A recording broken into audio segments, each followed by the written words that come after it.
Should have got the unmarked cup. Oh well. Lie. I love it.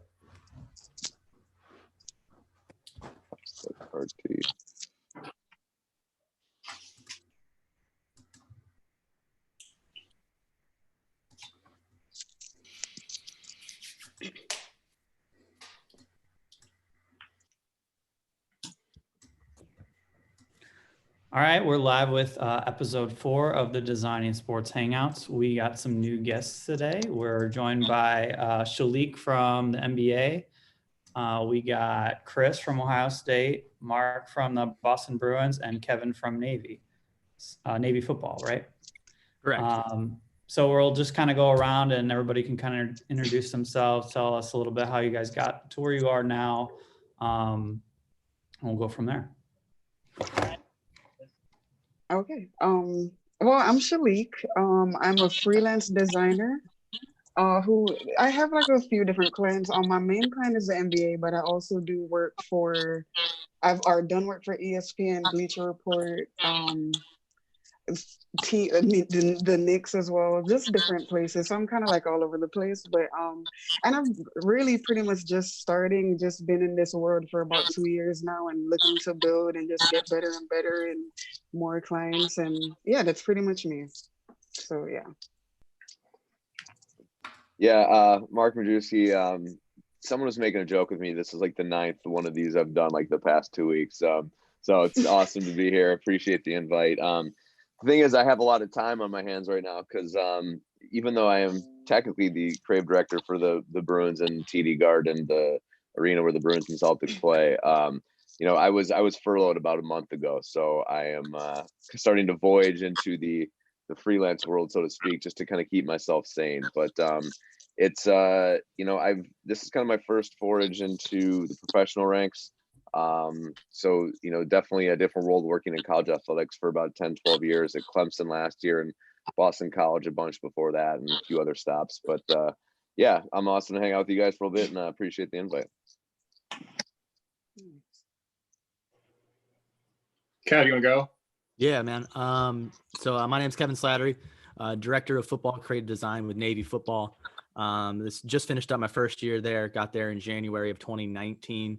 I'm actually born and raised in Annapolis, Maryland. So working for the hometown team's been great.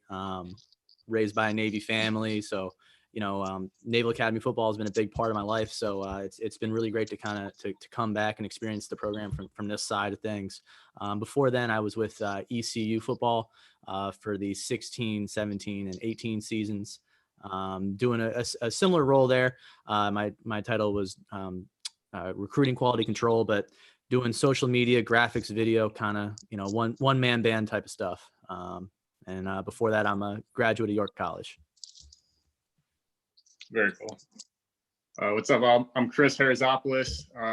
I am over at Ohio State football. I get to design for social media and help with recruiting. I've been there for less than a year. Before that, I was at Notre Dame football for a couple of years. And then before that, I worked downtown Chicago at a sports and lifestyle media marketing company for a few years, which that job was amazing. That job really helped me with my career. And then before that, I freelanced for a few years with different clients. I was able to work with ESPN at one point. That was awesome. And then here we are.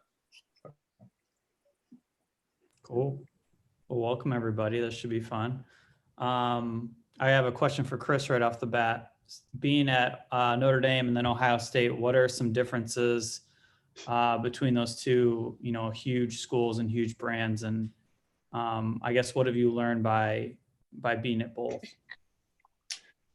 I get that question a lot. It's very different. They have a lot of similarities, but it's very different. They're both elite brands. I would say they're very similar with like football and education. The main differences is like the cities itself. Like South Bend is just it's all a college town, right? It's all Notre Dame. Columbus has so much more to offer. Columbus is very similar to where I'm from, which is Chicago. The thing that's very similar are the student athletes. They're very they're just, it's the best part of the job, right? It's awesome to just interact with them. As far as the brands go, they're both conservative brands, actually. You would think that Ohio State was less of a conservative brand as Notre Dame, but they're both world class, both very conservative, and there's a lot of communication involved with doing things that are very outgoing and aggressive. And I guess I would say the one big difference would be would probably just be like the day-to-day activity with how they operate within their personnel. Like Notre Dame has their system and Ohio State has their system. So I think that's what like really ultimately skews each brand in a different direction. So. Cool. So would you say, how are they different? Like a bunch of different examples. So campus is much different. Notre Dame campus is it's gorgeous. It's very like a football and campus and operations all happen in one remote location. Ohio State, it's campus is very large. It's all over, spread out. Football is in one area, athletics is in another area. So that's very different. The culture is very different. The values are very different. The culture is very different in regards to like Notre Dame is just very authentic within the realm of just paying homage to their history, right? It's very hard to detach with that rich and robust history. When you think Notre Dame, you think what? Like you think Rudy, you think Golden Domer, you think the helmet, everything like that. And as much as they want to ski away from that, they can't to some regard. Ohio State's much different. Ohio State, you actually have a little more freedom to skew upon what they're known for and what their culture is. Coach Day really set a new culture when he started, and it's been absolutely incredible working there. You have the freedom to just add value and create within the creative media and work with the coaches very, very much hands-on. And I really appreciate that. I think from a day-to-day operations, and I'm rambling, I know, I think that's like the biggest difference is just really having that creative freedom to add value in whichever direction you see fit. And it's supported from our level to the coach's level. Yeah. Mind if I ask a follow-up real quick? Sure. So Chris, do you feel like at Ohio State, or is it more of a, do you notice that you interact more on a direct level with some of the student athletes, or do you feel like you're able to kind of go right to them and sort of dictate your culture from them? Or is it kind of the other way? How do you connect with your student athletes in a unique way as opposed to maybe you would have Notre Dame or anywhere else? They're both very hands-on programs. Ohio State is like ultimate hands-on. Our creative media office is right across from the strength and conditioning place, the gym where our strength and conditioning team's at. So it's expected for us to interact with our student athletes on a day-to-day basis, but it's an all-in buy-in environment. Like you buy into the culture and you're treated like a family member. And that goes from staff to GAs to players to head coaches. It's really a close-knit group. And if you're going to buy in, if you're going to give 100%, really ultimately dedicate yourself to your team. There's really no barrier to talk to a coach and to add that type of value. At Notre Dame there was, and there was just because of the way they operate. Now that's not a bad thing, that's just how they operate. But I've had noticed that we do have more creative freedom and the ability to connect and communicate with student athletes, coaches, staff, much easier. It's a much leaned out process at Ohio State compared to Notre Dame. Yeah, you feel like there are fewer guardrails necessarily. Things aren't as tracked out. Yeah, when I got there for my interview, the number one question I was asked, Coach Day looked me right in the eye. He's like, "Hey, we're about adding value. So whatever value you can add, as far as A, B, or C, go for it." So that's really what they care about. You got to respect the program and the culture, and once you do that, it's really whatever value you can add. At Notre Dame, you had you stayed in your lane and you did what you had to do. There was a lot of opportunity, but it was very direct with what you're expected to do. Cool. Yeah. Cool. Okay. I'm getting a Yeah. I'm getting a little nauseous from all this Ohio State talk. Sorry. Mark, I'm you just got a playing, Chris. I'm just playing. Sir. I think we need to ask the biggest question right now, right, Joe? Go ahead. We had Bradley asking if it's a quick selection or the pen tool. So the biggest question out there in the sports design community. So whoever wants to take this first is up for it. I feel You like guys- this should be a thing that just start every interview with this. Quarantine is a time to come together. It's not a time for division. So Yeah. And I don't know why I just have- I don't know why hard erasers automatically just like thrown out. Like I usually start with that, and if it just, yeah, my I'll just, workflow is pretty skip it. destructive. So But back in like 2001 or 2, like when I was starting, the eraser tool was the only thing. So Oh my, the eraser tool. yeah, imagine those cutouts. It was I like can't. I'm no, it was like jagged and no, you just It had to tell your whole house that no one can talk to you for the next 5 minutes, and it was like no, oh my again. gosh. Well, maybe there was a different way, but I knew only that. So that was what I was starting with, and then I was using the lasso tool, but the one that Oh. isn't either magnetic or the polygonal one. So Yeah. that Wow. was also so that was a lot of cutouts with those crazy methods, but then quick masks and selection and everything. And if I would say that to me this discussion is kind of crazy, because if you need to use the pen tool, just use the pen tool, and if you like the quick select, just use it. And that goes with anything else. True. If stuff is going to make you work faster and you can achieve the same goal in the time that your client will be happy with the result, then most of the time you just use what you're comfortable with. So that would be my approach. So I would say either I would be pro pen tool also, just to stir up the Bradley Jack over there. I think everyone should learn the pen tool. That's my only thing is like, I think you have to learn it, even if you don't use it all the time. Like it's such a widely used tool throughout Adobe that like there's no quick select tool in Illustrator, or nor is there one in After Effects. So like a lot of times, especially if you're trying to break into this industry, you're going to have to wear multiple hats and kind of try different things. And so, the more value, kind of like what Chris was talking about, the more value you can add across the creative suite, the better. And so like I just think you have to learn the pen tool, even if it's not what you always That's use, true. just learn it. That's a great point, Kevin. I will say this. I feel that the quick select tool works very well on hair cutouts, especially like Yes. they're really good hair cutouts, right? Yeah. Dan and I talked about using quick select on hair masking. Dan, what do you think about it? I am not a fan. I think it works in certain instances. I think a lot of times I'm of the mindset of going, if it's a clean background, you can get a pretty clean selection if you go into the alpha channels and kind of work with levels and go from that perspective. And so I've found success in that regard. But personally, I've made an entire career off of not using the pen tool. And so Wow. I guess maybe I'm in the minority, but I do use the combination of the polygonal lasso and the polygonal The selection. entire successful career. Well, right.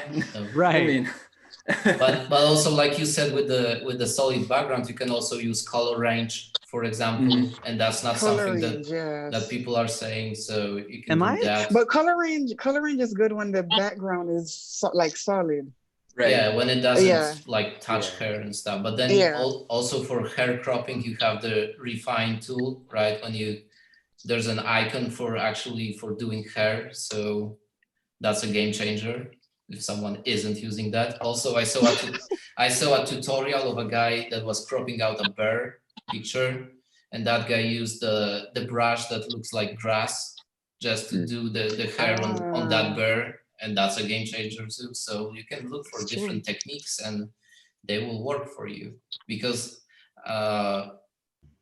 like cutting out a bear with pen tool is probably going to be a lot of curse words. Yeah, if the background isn't straight, you just need Jesus. Like Basically. that's all that's gonna help you. You know. Basically. Unless like you're clone snapping like an afro, right? You pick one piece of hair that's salvageable, and then you just kind of duplicate that and put it all around and blend it in. True. You know, we should all band together and just kind of like make a hair masking tutorial, different methods. Oh my God, yeah. Somebody can make like a PSD pack of like 50 different hairstyles perfectly masked. And just, smart. There you go. Ooh. Wow. know- Did you just That's identify a need? It's Yeah. incredible. Just Bravo. live on YouTube. Welcome to the Adding Value podcast. Yeah, right. But you know what was the best? The hardwood stuff for the NBA back when everyone was bald. Those are the days that I'm missing. Like when you do recruit stuff for college right now, it's like everyone, Oh, the hair is everywhere. And I'm like, my hair is also like that. But back in the day, everyone was bald and there was no problems. It was like you could take the circular Mark II tool, done, just like a basketball. Now there's a lot of interesting hairstyles going on now. So it's, oh my God. Exactly. Great thing about Navy, man. It's all short haircuts. There you go. Spoiled. Well, The until short you're haircuts doing, that are wearing a helmet. until you're doing lacrosse and it's all those little nets Oh. over there. And then again, another topic for how to cut out that stuff. It's like, you know, the magic wand or the color range or maybe something else. And then you're just doing holes in a net. Yeah, the hometown design stuff for Navy has been awesome, Darius. Like I know that's you and a couple of people, but the stuff that I've seen has been awesome. The lacrosse, right? Stuff. Yep. Thank you. Yep. Yeah, it's a team effort, but we're doing like I really like that stuff because the branding is really like simple and cool, and it's not like many times you know, in sports design we try to like introduce too many elements and things like that, and over here it's 2 colors, good fonts, and you can go a long way with that stuff when it's simple and you can still make it interesting. Yeah, and there's a lot of other like elements with like all the ships and, you know, Fly Navy and all sorts of other things that you can really like play with. The thing I've been struck with is the way you guys balance the colors. You know, using all 3 of the like the white, gold, and blue.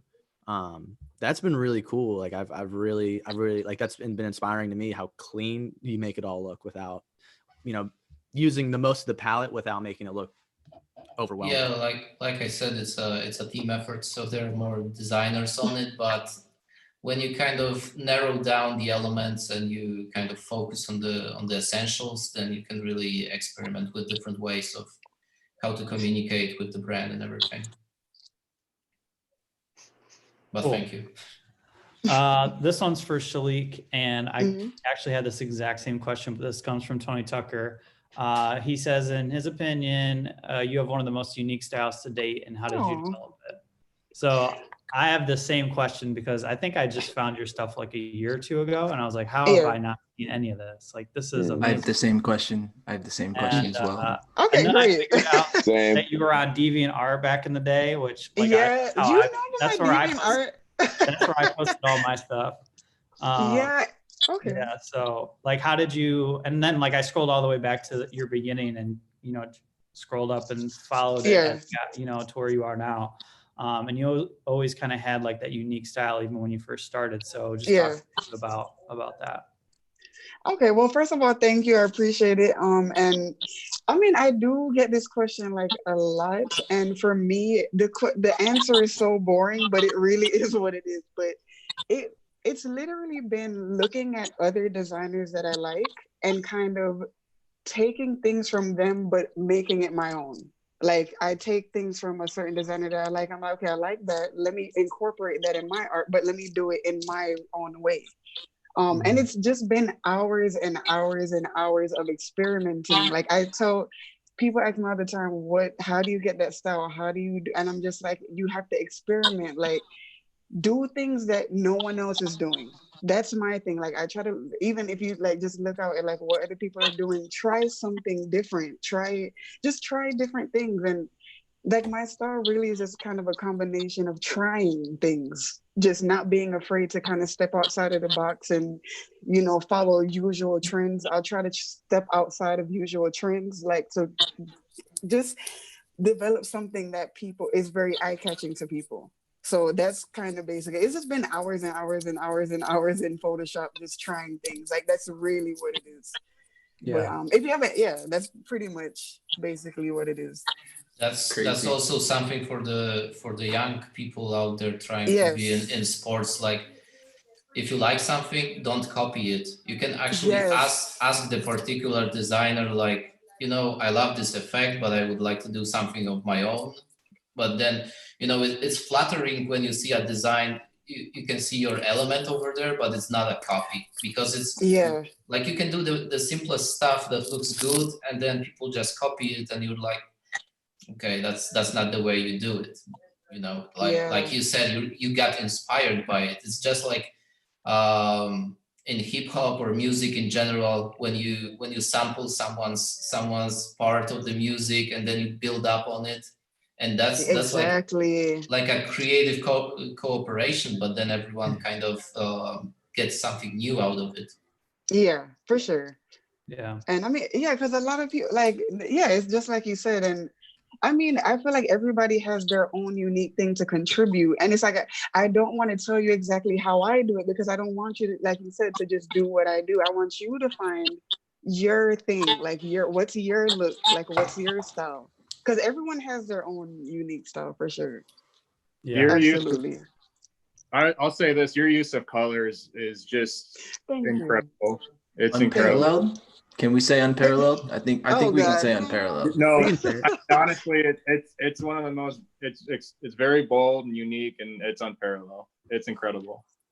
Thank you. And that's one thing I like pride myself on. Like there's two things in a design that I kind of pride myself on, and it's colors and composition. Mhm. So I really do appreciate that. And once again, the colors is just also from years of experimenting. I mean, I have like my little tricks, because I actually saw like a designer mention it, but one tool that I love playing around with, I don't know if anyone else does, but it's selective color. It's freaking amazing. Like you can get some really cool tones and like just different things. So any designers out there that have never used it, try playing around with selective color. It can get you some really cool results for sure. No. Yeah, so like I was gonna say, like when I first came across like your stuff, I was like, I don't even think we're like using the same program. Like literally, like with this, it's like a different version. It's like, did I not update my shit or something? But it's like what's funny is like the different, because I mean what you do is incredible, and like we're all like kind of in this chat or whatever, and like what's crazy to me is like, you know, I consider you like a true like straight up artist, and like I think like I wouldn't even consider myself like a style per se, but like what I'm actually more trying to do is almost like when I approach something, I'm almost looking at it as trying to convey information, whereas you're doing straight up, like as far as I'm concerned, straight up art, like just stuff that like people take a look at and you're like, damn. It's funny that you mentioned that, because sometimes I actually get insecure about that. It might sound funny, but because I'm not really big on text. Like I don't really like incorporating text, because I'm not really that great with text, honestly. Like I mean, I try, but I like to make it more graphic. Like I'm a more graphic person. I'm more like like you said, kind of art. So it's really cool to be recognized in that way. That you recognize that. Yeah. It's just crazy how differently a story can be told, like with whatever exactly. else. It's crazy. We all open up the same Photoshop, and yet hers looks still like not so that sure. and mine looks like that. You guys stop. Exactly. One time I was super stuck, so I pulled up your page and I was just like, this is gonna get me out of my rut. And I was like using a ton of stuff, and like I made this based off like your look, and it like looks just like your stuff. No, like it looks but like what you said, it like I took something that I really loved from what you did and kind of put my own twist on it and came up with this. This is like one of my favorite things that I've made in a while. And Joey, it looks great. It looks freaking awesome. You know what I mean? The lighting on it looks I do that great. all the time too. Yeah. By the way, welcome to the Shalik Ross Appreciation No, Podcast. That's fine. Like, we're good. Like, I'm here for it. Now I'm here you- for it. Now you have to be on every show that we'll do. Let's go. I mean, Because- hey, I'll come back. I'll be back. Because Hey, we I don't love it. mind. You need to look at the chat room on YouTube. What's going on over there? Oh It's wait, like, I actually do, I just do need to look at it actually. Yeah, right. I dropped your portfolio. Somebody said Shalik is in 30-20. well, you can tell us how the pandemic went. You know. And, I'll add this. It's so common to see a lot of us artists recreate a lot of these looks and styles and trends and everything. And in my opinion, I think your look is one of the looks that's just no one can recreate it. Like, it's very unique. It stands out. Thank you. And I love that too, because it's like that's how we're all trained nowadays, right? Like we want to try new things, and the fact that a lot of people, at least I haven't seen it, like have done something Yeah. is like Joe's was a great example. Like, that was similar. I thought that was very well done, but you don't see that too often. And I just love that in an artist, and I think that's very rare. Yes. You know, because everyone's just so talented now. Like, everyone can figure it out. Everybody, Yeah. yeah. Yeah, So that's- So many amazing artists out there. It's- It's you know, like, I feel like one thing, like, whenever I don't know if you guys have this, but like, whenever I talk to like my parents about what I do, or like my dad, like the number one thing he always asks me is like, well, how do you stay current? Like, how do you stay relevant? How do you like, and it's like, man, like, I just open up Twitter and like, it's there. You know what I mean? Like, the bar is so high, like, from everywhere, like and it's from the top down too. Like, there Mhm. are kids that are like 17 that are putting out stuff that I'm like, yo, wait a minute. Like, how are you, you know, how are you this good, this young? Like, it's just, one of them to me is Jay Clay. Jay Clay. yeah. He's like an 18, 19, but he's like so young, making stuff like that. I could only wish and dream of making stuff like that when I was that age. Like, But it's crazy. But it's also kind of like comparing today's NBA to, True. because like many of these kids will be born with this technology and everything. And I remember when I was using a dial-up modem, and you know, the internet was starting, so that's how old I am. It's like a dinosaur. Then so I kind of look through a different filter on things like that. You know, it's great that people are so good so young, and but at the same time they are kind of learning in a different reality. But True. if someone can find an artistic vision and just an outlet for their feelings and the time that they can use, then that's worth it for sure. Also, I have an update for everybody. Today's actually Jay's birthday. So Oh, we want to wish him a collective happy birthday from everybody on the live stream. He's a future guest, so okay. happy birthday. Happy There you go. birthday. Happy birthday, Jay. Yeah, Oh, That's so funny that I mentioned him and today's his birthday. It's so weird. right? Okay. Awesome. I got a Okay. quick question for Mark before we hit the YouTube chat. But you were at Clemson and now you're at the Bruins. So you went from college to the pros. What are the differences, and what are some aspects that you didn't expect? And now you're like, oh wow, I didn't realize it was. Were you anywhere before? Where were you before you were at Michigan, or no? Where were you before Clemson?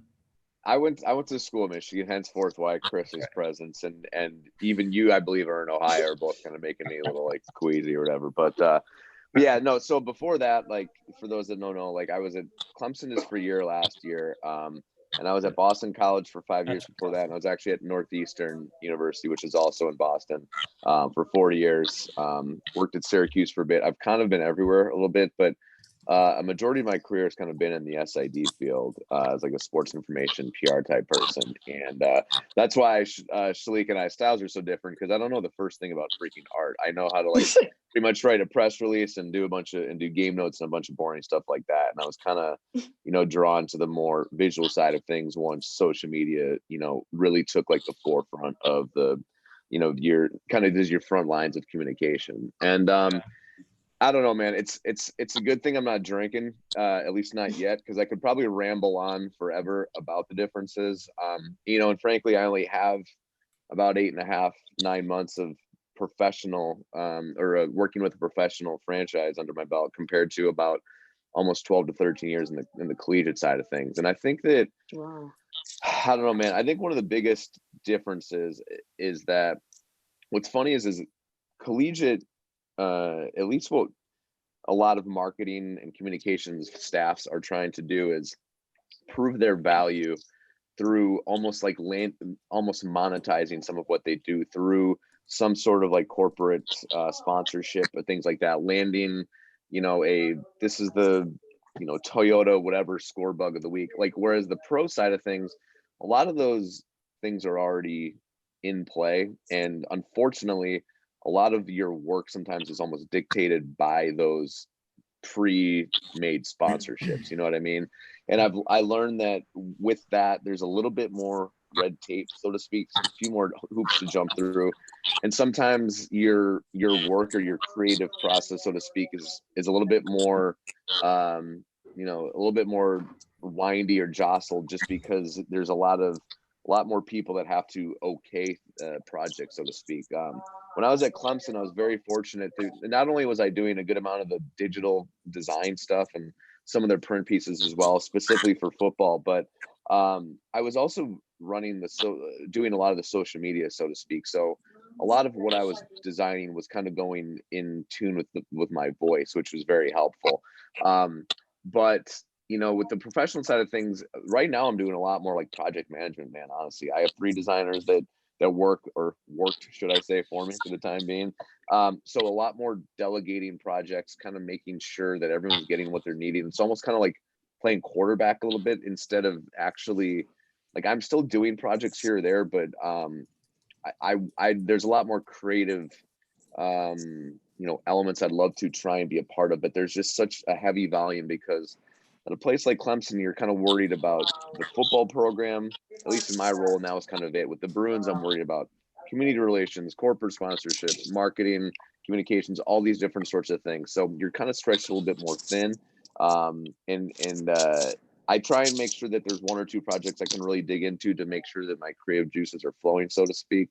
But it's crazy, man. It's I think that a lot of the people that I've seen, I think a lot of the awesome work you see, some of the professional franchises have really stepped up, so to speak. But I mean, you're looking here at Chris and Kevin, and so to speak. I mean, they're literally, a big part of their job is to create collateral to attract student athletes to come be a part of their program. Like, that's such a different element than anything professional, so to speak. The Bruins, It's true. their Bruins brand is built in pretty much, right? Like, if I go in and start, changing the freaking black and gold color scheme and doing a bunch of weird stuff, I'm probably going to be out on my ass, right? Like, I think that you have a little bit more, like someone like Kevin or Chris, your vision of what, that message is for the program. I think you have a little bit more, I don't know. I think kind of like the ball is more in your core a little bit. Your voice can kind of permeate through a little bit better, and so to speak, your visions can come to life, I think, a little bit clearly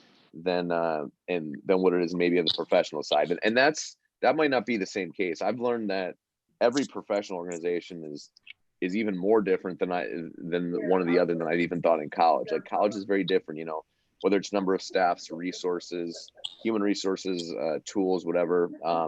So it's been very eye-opening. I'm very grateful that I tried to see how it was. I mean, there's a lot more traditional design, a lot of signage, a lot of print pieces, just because that's what they're still using. So it's different, man.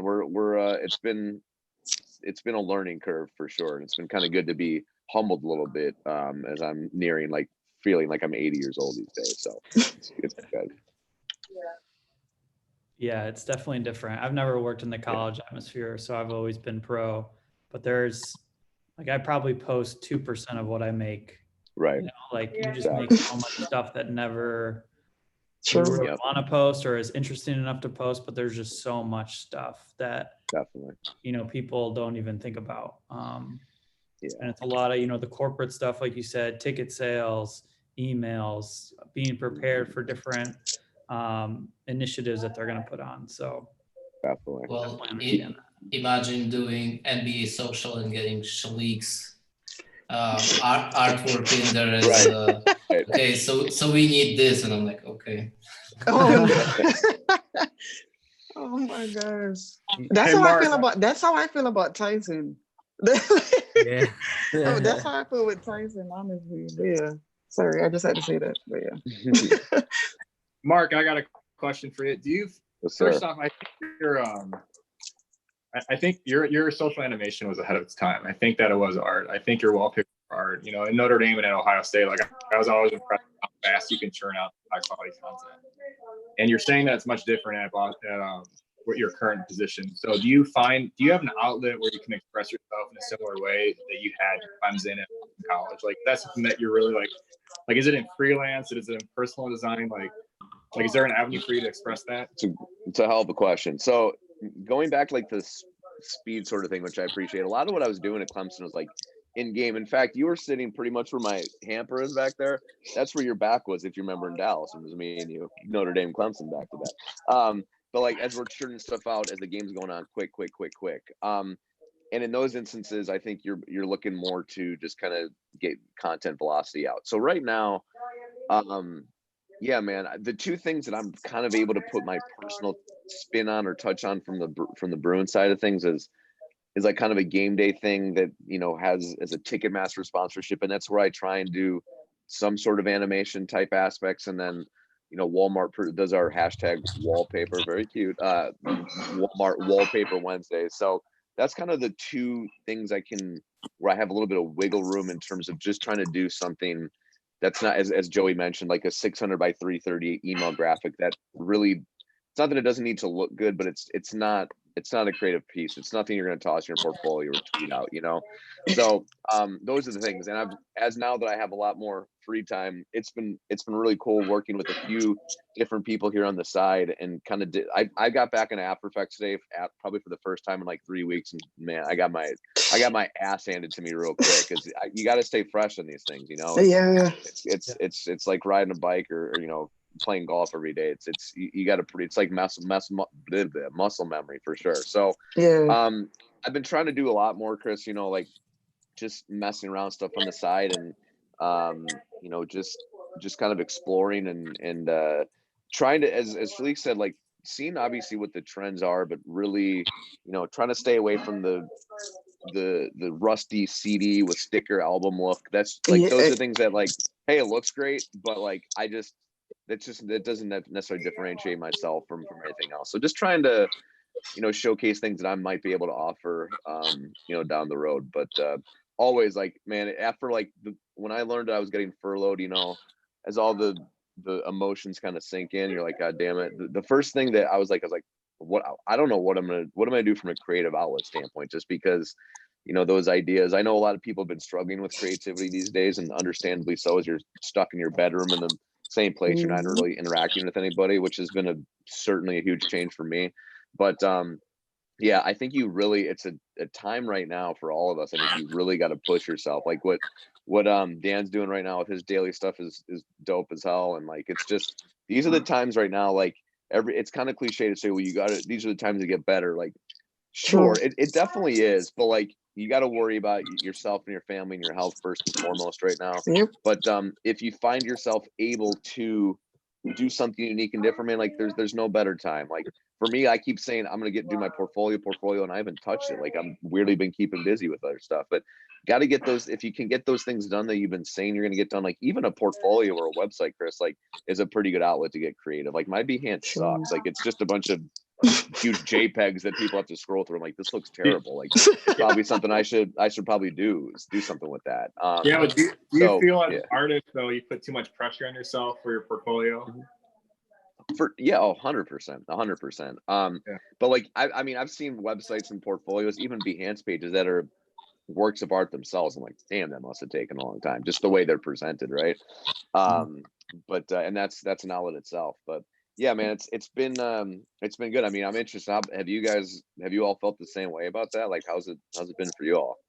I would like to connect on a like similar thing, but I think Caroline Blanchet said it during this week. Like I think Shalik also answered to that. Yeah. It was about like you don't really have to be creative 24/7. It's like this is also the time to kind of take a breather, think about the other things that are more important. And we're like in a society that says work, work, work, Yep. and at this time, this whole sickness kind of stopped everyone, and like anyone can get sick, anyone can, it's crazy. So when you think about that, you have to kind of take a moment, and you don't have to really design 24/7. You don't have to be creative all the time. And But you for can. me, like, you can, of course you can. Then we know that you haven't quit Photoshop since day one, so it's Down, dude. Jesus. 35 days times 24 hours. I let everyone do the math. But mental health is important too, and designing in sports is also about balance and having those things figured out. So if you're out there and feeling like, oh, I haven't put anything out there and there's a pandemic and I should be doing great stuff, no, you shouldn't. If you don't want to or you don't feel like it, go watch a movie. Go, I don't know, sit in the window, look at non-existing people on the streets or something. Hey, Darius, you know what I did when I learned I was getting laid off? Me and my fiance, we bought, I call them sympathy scooters, basically like those little bird, like shitty versions of like bird limes, and I just buzz around the city. I'm 6 feet apart. There's no one outside. Don't worry, I'm being safe. But that's exactly it, man. And honestly, I've learned, like, I'll go buzz around a few blocks and I come back and I actually get some pretty good ideas doing that stuff. Just tossing a podcast with some music, and it's worked. Just try and do something a little bit different, It's like also like a month before the Kobe news hit also, and it was like people also were reevaluating things like, we should spend more time with family and things like that. And then the pandemic hits, and it's not just work. Work is important right now, right? The bills and everything. But if you won't take care of yourself, no one will. So that would be my message to everyone. If you don't feel creative and you need some time down, then do that, and don't feel bad about it, because we all do it. It's not like Absolutely.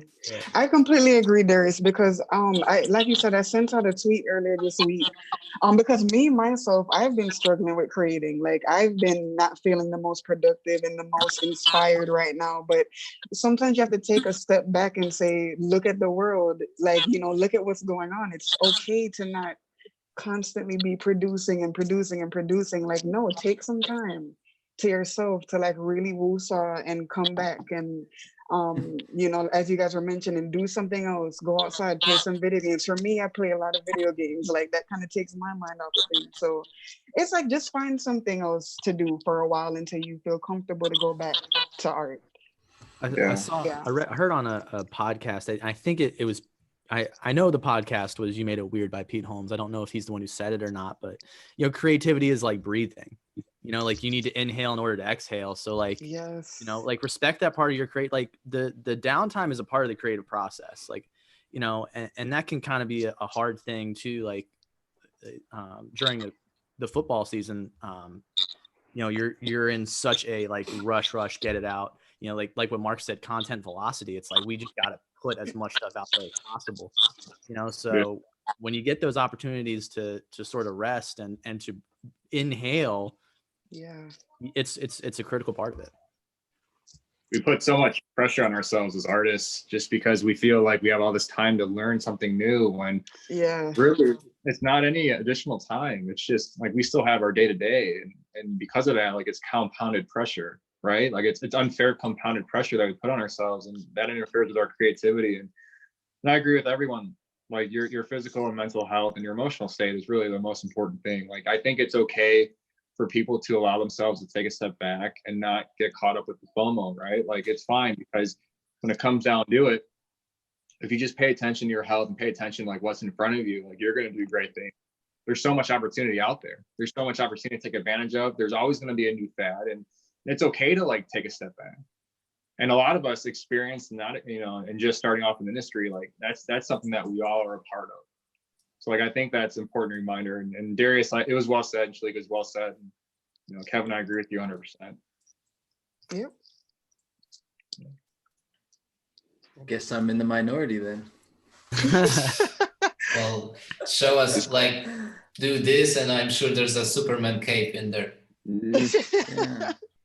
No, We know I it. feel like above all else, now during this quarantine is a time for you to be able to take care of yourself and your family and really focus on what matters. And so as long as you feel like you're getting that accomplished, I feel like how you choose to spend your time is how you choose to spend your time. And there's no guidebook, like we said, to a international pandemic. We've got people in Poland on this live stream who are in the same situation as the person down the street from you, you know? Yep. And so I think just because there's no right or wrong way to handle it, you just kind of handle it as you do. And me personally, I kind of treat design as like a therapy, and I get into it, and it's like a way for me to escape kind of what's happening outside, and it's something where I can like control what's happening, right? And so personally, that's how I treat it, and that's kind of why you see me, I guess, pumping out work at a more rapid pace than typical, because it's an outlet, right? Quite frankly, and I happen to get paid by it. So I think definitely there's any number of ways you could handle this, just because there's no guidebook. Yeah. Plus you have 3 collabs over there with Johnny and myself, and that you need to take care of. So we'll have a lot more stuff coming out. So yeah. And one of the questions we just got kind of goes along these lines, but in season, when there's actual sports being played, how do you manage workflow or demands and family time without getting burnt out? Man. Go ahead. I Well, personally, sorry. go for it. No, you go for it, Shalik. Oh, sorry. Well, for me, it's something I'm still trying to learn how to navigate, because I definitely get burnt out in the season for sure. I get, especially around December, like November, December is like, as you all know. But I mean, trying to handle it, I would say it's kind of similar to the same thing I was saying, is to make sure that you don't get to a place of burnout. If you need to do something fun for a day, please do. Like, stop, take a second, take a breather, and do something fun, and then get back to the work. That's just what I try to do. Is like to not get to a place, because also too, you're juggling family, you're juggling professional work, and you're also trying to juggle you doing your personal work as well, which is a whole nother thing in itself. But it's something I think we're also trying to navigate. I don't know if anyone else has a solid way of doing that, but I mean, I just try to do other things for a while and then come back. But yeah, I don't know if anyone else has something specific they do. My thing that I always tried to like focus on was like, I see my like energy as like a cell phone battery, and like you only have so much of it, and being careful to where like, okay, you know, the time that I do have is finite, like especially like, you know, during the season. So it's kind of like, all right, well, with that time that I do have, you know, like get the proper rest, like try to eat, make sure you're getting 3 squares a day, like take it back to basics outside of work. And I feel like to me that always Exactly. Yep. And I feel like going off of that routine is so important, because in times like these, you're completely thrown off of your routine, right? And so any way where you can build, like my wife and I try and go for like a 3-mile walk every day with our dog. And we set a time, and it's during the workday, but it's something that you kind of have to do to be able to say, okay, work is going to step aside for a little bit, because having that dependability, I think, is what stops us from getting all Lords of the Fly type situation, you know? And so high level reference right there. But I definitely, I feel like building stuff into your day that you can count on, and having the ability to say, yes, like this is coming up, I know this is happening, helps to alleviate a little bit of that uncertainty that is present in times like these. And so I definitely try to build that into my schedule. For me personally, like I probably, like, hand up, like I probably go a little bit too hard, and do think that the more hours you work, the better. And this has kind of put that all in perspective. I've always gone by the motto of kind of work hard, play hard. I think Joey can maybe attest to that from MLC a year or two ago, whenever that was, when I saw you. But yeah, I mean, honestly, like I may put in a good amount of hours at the office, whatever I'm doing, but when I'm done, I try and just, I'm done. Like it's done until I'm back at it the next day, and really trying to kind of compartmentalize those things and not let work creep into, you know, your social life or anything else you might be doing. I know it's not easy, but that's how I've at least tried to somewhat balance it, even though in those times in season where it's a grind, like you gotta shut it off at some point. For sure. Mark, If- question for you. Oh. So since a lot of your stuff is like motion based, for me, I feel like if I'm not at my like work computer and I'm trying to do stuff that's motion based, I feel like I'm toast. So do you feel like it's almost like I don't know what your setup is. I don't know if you have like a home rig or something like that, but to me that helps me compartmentalize and like keep work physically at work. Do you have that same type of setup or deal, or how do you manage What that? you mean? So what do you mean by that? Like, so basically, I guess I see what you're saying. Like, honestly, for me, like I do just a lot of my stuff at the office or when I was able to go into the office. Like I have a laptop here at home and I keep one at work, but honestly, man, like I kind of, a lot of the times if I know I'm going to be doing a heavy lift in motion, like I'll make sure that a good amount of my day is blocked off, or just because with either render times or just how much, honestly, like I by no means consider myself a motion designer at all. I'm not a Matt Turnquist or a freaking Fraser Davidson or all these people out there that are just like, how the F did you guys do that? Like, I'm not those people. So I probably go the long route in a lot of things. Right. So like, if I'm doing something like that, I'll almost like maybe dedicate an afternoon or a morning or something like that to it. And if I need to clean something up, I will probably do it, at home or something, but I try and keep it all, black and white. If I can also talk about the routine and keeping things intact, you guys know nothing when it comes to emails at 3 a.m. because you're not in the right time zone. So Oh my God. the freelance grind pretty much teaches you many things. So if you're working for Yes. clients around the world, you have to kind of get into certain rhythms and things. So at some point, like when I was younger, I finally stopped like having my phone on during the night, because I would get emails and then I would kind of wake up and get anxious that, okay, this is so important that it has to be done. No, most of the time it doesn't have to be done like ASAP, and ASAP also means as soon as possible. So that will be after I wake up and have a healthy meal and get some coffee in me and things like that. So you have to kind of work on those things, and then when you have a family, kids and everything, then all of that stuff goes out the window, because like many times as designers, we can just sit down and think, oh, I'm like rusty, or things aren't going my Yeah. way.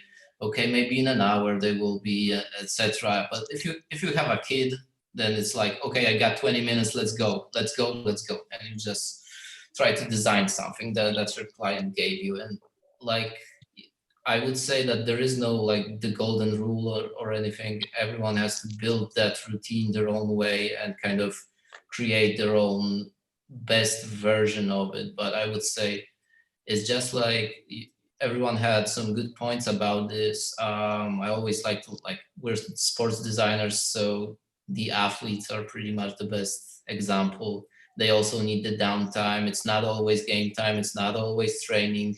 Yep. You also need the time with your family. You also need, like, years go by and then you kind of look back at it and you don't remember stuff from like family dinners or stuff like that, because we're always working. So it has to be a good balance, and that way you have to build it up yourself and create a routine that works for you particularly. Yep. I just want to give a shout out to everybody that has a kid. I don't know how the hell you guys do it. It's Right? incredible. And Like, me. for real. Yeah. I I couldn't do it. honestly, I couldn't. My lifestyle would not work with that. And like, I would, if that ever happened, like, you'd obviously have to make it happen. But like, seriously, like, I take my hat off to you guys that are raising children.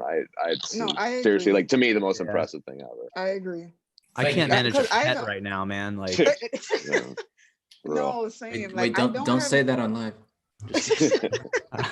Mute it. like, I mute it, don't mute it. have any I don't have any kids, but I do have like a puppy, and I can barely manage having the puppy sometimes. Like, I do take my head off to you guys, for real. Like, I agree with him. True. It's not You guys that are hard. awesome. Like my son gets up at 5:30 and he says like, Dad, let's go watch cartoons. And I'm like, ready to go. Let's go.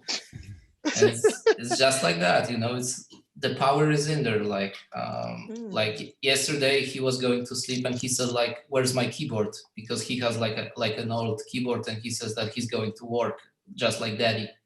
So I found his old keyboard, and today he woke up at 5 and said, I was looking for this all the time, now I can go to work. So he decided that he had to wake me up for that also. So shout out to my son, and but it's the best thing that's out there, really. Having kids, having someone with your face on them. Aw. Running best around you. Yeah, Better than like a color lookup tool. Just clarifying. better than pen tool. Your kids are better than pen tool. I have a kid coming in August. I have a daughter coming. Get some sleep. What? So I'm looking forward to learning the media changes. I'm sure it's gonna be a complete 180. So I'm just trying to get it all done, get it all out of my system now. So when August comes, that's You're where ready. Yep.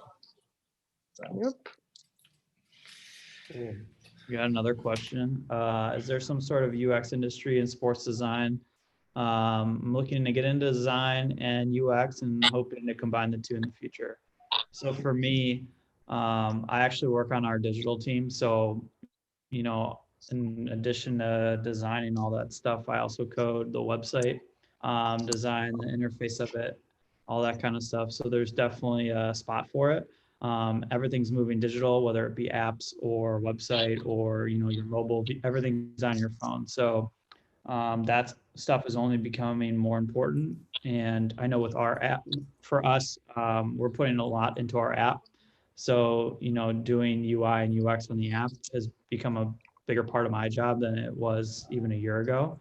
And everything is about how friendly your website is on mobile to your consumer. So having really good user experience on that end is imperative, or people aren't going to use your website and they're not going to use your content. So I see like UX, UI only getting bigger because I'm already doing a ton of that stuff now, when even 2 years ago, it wasn't even close to what it is now. So it's only going to get bigger and expand. So if you can get into that now, that'd be huge. And it also pays a lot. Like it's a lot.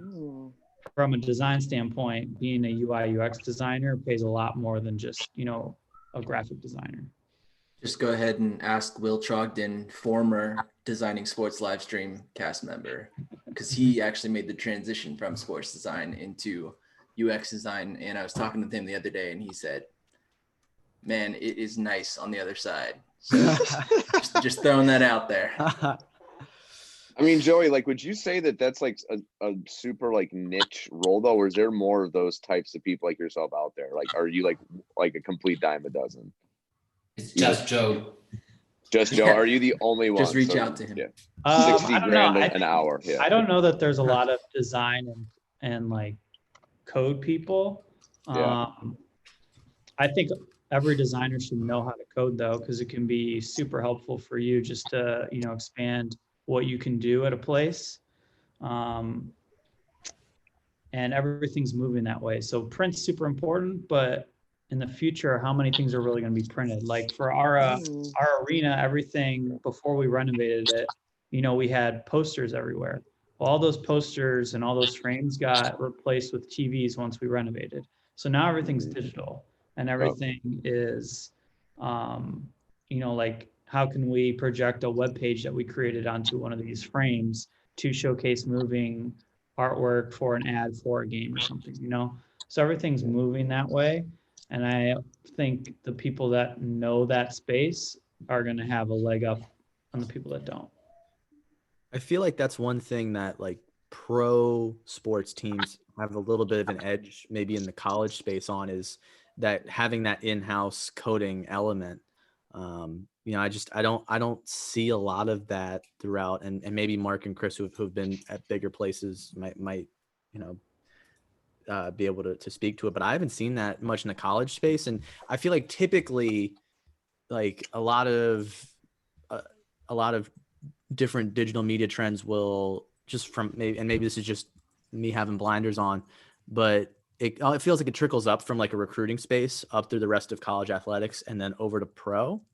Whereas like the UI, like the user experience and coding part of it, I feel like that's going to make the opposite trajectory, where it's something that might be a little bit more noticeable in pro and then come over to athletics. I think the things that have like caught my eye sometimes are like beautifully done designs. I remember like ESPN way back when they did a huge piece on Tiger Woods, and like the website interface was totally interactive. Like stuff like that is a lethal combo. I think the like in college, Kevin, is like you're kind of beholden to the platforms, like whether it's Sidearm or WMT or New Line or these. I mean, I know Ohio State is a WMT. That's what Clemson is, and they're awesome. To me, they're the best out there right now. And they give you a lot of flexibility of how to kind of do a lot of embedding and stuff. But like, I mean, the Bruins have two, coders for their website, so to speak, but they technically do a lot of there's a lot of NHL requirements, and how they kind of, there's a lot of communication between those two. But yeah, if you're able to kind of,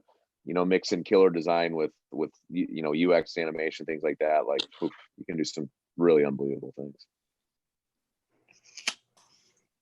Yeah.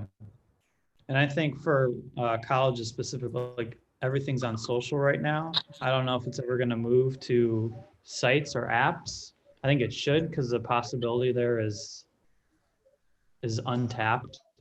Like think if you can go to a recruit specifically with this kind of stuff and show them that, I think it's even more effective than just a simple poster or graphic being posted online. I agree with you. I think the key ingredient that a lot of these colleges are now focusing on is being innovative.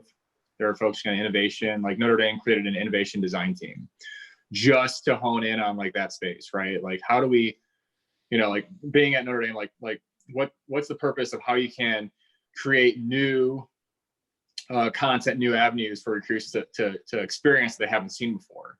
And you're seeing that become scalable amongst like the collegiate landscape, whether it's athletics or football, right? So like I think that a lot of that opportunity with UI and UX design is going to come within that.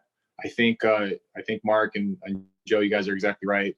Like it's just a matter of like coming up with that creative space that recruits haven't experienced before, right? Like that's the sentence. Like what have recruits haven't seen, and how can we make it high quality and put it in front of them seamlessly? So like I think a lot of that's going to come before that sentence. And in the next couple of years, like I don't know what to expect with this uncharted territory of COVID-19, and like there's a lot of things that are going to change. But like I think like that's a direction that a lot of these schools are going to focus in on. And because of that, we're going to see a lot of these new creative endeavors that recruits have not experienced yet, and we're just going to be inspired by it. So yeah. Also coming from sorry, Kevin. No. From just a quick one from a freelance perspective with UX and UI. I used to create athlete websites for Chris. We lost you. Chris, you good? You good, man? yeah, I'm good. I'm sorry, I had to plug my phone. You're good. Yeah. So coming with that, I used to create athlete websites. So that's a huge thing. Also, like thanks to learning UX and UI, I also got better at typography and things like that, because like my programmers would tell me what to do, like with the headings and things like that. And then you kind of learn hierarchy and things like that. And the better you make the website for an athlete, I would say the more actual people will come to it, and the more interesting it will be, the better you can sell. Either, I don't like naming everyone a brand or whatever, but it pretty much is like that. If a person can have a good website that is updated, like of course right now with social media, all the whole landscape changed, but still with some good content, like more personalized news posts and something that cannot be found anywhere else, you can create something interesting for the fans. And I had that experience with many athletes, in particular basketball players down here in Europe. And if you can use that as a leverage, then you can get something cool out there for the fans, and the family back in States also gets updated on the daily, and that helps a lot. So I think that can help also college players or pros, etc.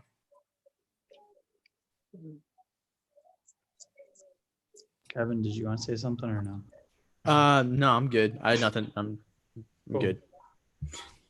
All right. Well, I think we're pretty much set. Anybody got anything else? Oh, No? I would Alright. like to. Did we- I would Yeah, like to thank sure. everyone on the YouTube channel that is asking questions, and everyone that joined us today. Also, our great guests, and of course Dan, because without Good job, Dan and without Dan and Joe, this wouldn't be I a don't want to hear thing. this. This is not what I came here for. Wait, what's the? Hold on. When's the Shalik? When do you send us the Dropbox links with all your PSDs? Is that like 5 minutes? I left? mean, it might be in the works. It's when Yes, the but not don- really. Ask when that the all donate the button time. shows.